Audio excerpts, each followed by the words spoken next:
মানে মানুষের তো যে কোটি টাকা রুগীর দাম আছে লাশের ঠাটা করে রুগীর। মুন্সিগঞ্জের টঙ্গিবাড়ি উপজেলায় বজ্রপাতে মারা যাওয়া কিশোর আরাফাতের কবরস্থ লাশ নিয়ে এমন কথা ছড়িয়ে গেছে পুরো এলাকায়। কবর থেকে লাশ চুরি যাওয়ার ভয়ে সারা রাত কবর পাহারা দেন বাবা জসিম খান। আদরের সন্তানকে হারিয়েও চরম উৎকণ্ঠায় দিন কাটছে আরাফাতের বাবা মায়ের।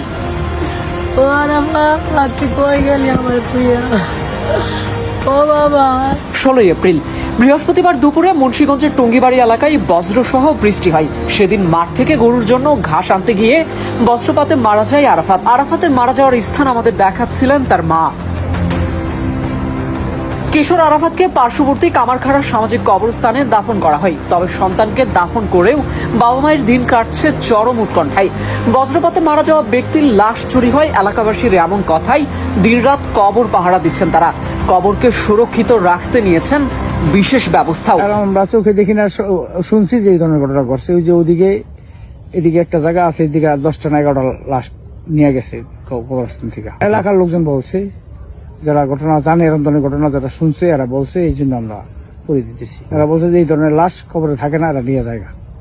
মুন্সিগঞ্জের টঙ্গিবাড়ি এলাকাবাসীর ভাষ্য মতে বজ্রপাতে নিহত ব্যক্তির মরদেহের বিভিন্ন অঙ্গ প্রত্যঙ্গ নানাভাবে ব্যবহৃত হয় এবং বিক্রি হয় উচ্চ মূল্যে। মরদেহের খোঁজ পেলে কবরস্থান থেকে লাশ চুরি করে নিয়ে যায় একটি চক্র, এমন ধারণা তাদের। বেশি হয়েছে না তো, এই 27 বছর আগে এরকম মরছে, লাশ নিয়ে যায়। এর আগে ওই যে নুরাইতুলের ওইখান থেকে অনেকগুলো লাশ নিয়ে গেছে।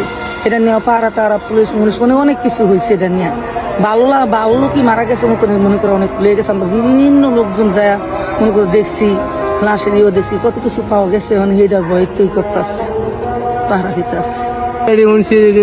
হাড় মাংস কাজে লাগে বলে এগুলো নিয়ে মেডিসিন নাকি কাজে করে, এরা কাছে করে নিয়ে লাশ নিতেও আইছিল। মনে দুই দিন আইছিল, 2 দিন নিতে সুযোগ পায় নিতে নেই, নিতেও এখন চাইছিল। তো তারপর হাড্ডি গুটি থাকবো না, 2 মাস আগেও 1 মাস পরে রাখবো না, এরা সমস্যা নেই। বুঝছেন, মানুষের তো যে কোটি টাকা রুগীর দাম আছে লাশের ঠাটা করে রুগীর, এই জন্য লাশটা রাখে না, লিয়ে যাচ্ছে।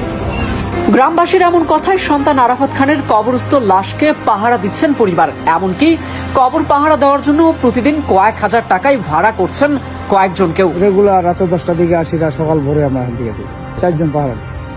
টিউন হিসাব নাকি 25,000 টাকা নাকি বলে দিয়ে দিয়েছে, 25,000 টাকা দিয়েছে। এখন তো বেটার খরচ হয়েছে প্রায় 50,000 টাকা।